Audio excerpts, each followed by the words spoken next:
కరీంనగర్లో పీఎంజే దోపిడీ ఘటన మరవక ముందే అదే తరహాలో ఓ ఇంట్లో భారీ చోరీ జరిగింది.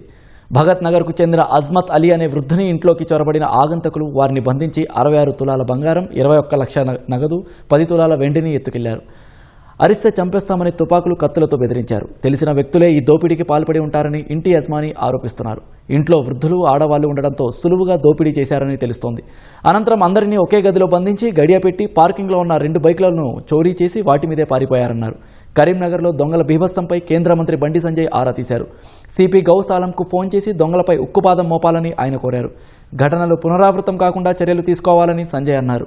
ఇంటి యజమాని పెద్ద కూతురు, అల్లుడు మీరట్లో ఉన్నారని, చోరీకి వచ్చిన వారి భాష కూడా అక్కడి వారిలాగే ఉందని సిపి చెబుతున్నారు. క్లూస్ టీమ్స్ రంగంలో దిగాయని, నిందితులు అదుపులోకి తీసుకుంటామని సిపి గౌస్ ఆలం తెలిపారు.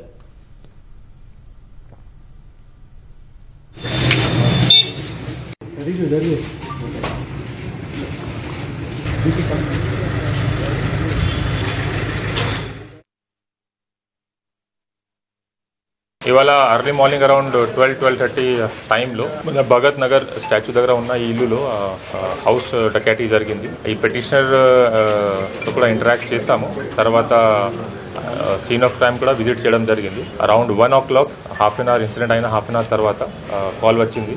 అప్పుడు 1 town SHO was now duty officer కాబట్టి అతనే వచ్చి ఇక్కడ ఇన్వెస్టిగేషన్ స్టార్ట్ చేశారు. సో ఇప్పటి వరకు తెలిసిన ఫ్యాక్ట్స్ ప్రకారం అరౌండ్ 6 to 8 మెంబర్స్ ఆ రూమ్ కి వెళ్లి వాళ్ళకి బెదిరించి అల్మీరా తీసుకొని అల్మీరాలో లోపల ఉన్న around 20 lakhs cash, 60 tola gold అది దొంగతనం చేసి ఇక్కడ నుంచి పాడిపోయారు. కింద 2 బైక్స్ ఉన్నాయి బిలాంగింగ్ టు నేబర్స్. ఆ బైక్స్ కూడా బైక్ మీద తీసుకెళ్లారు.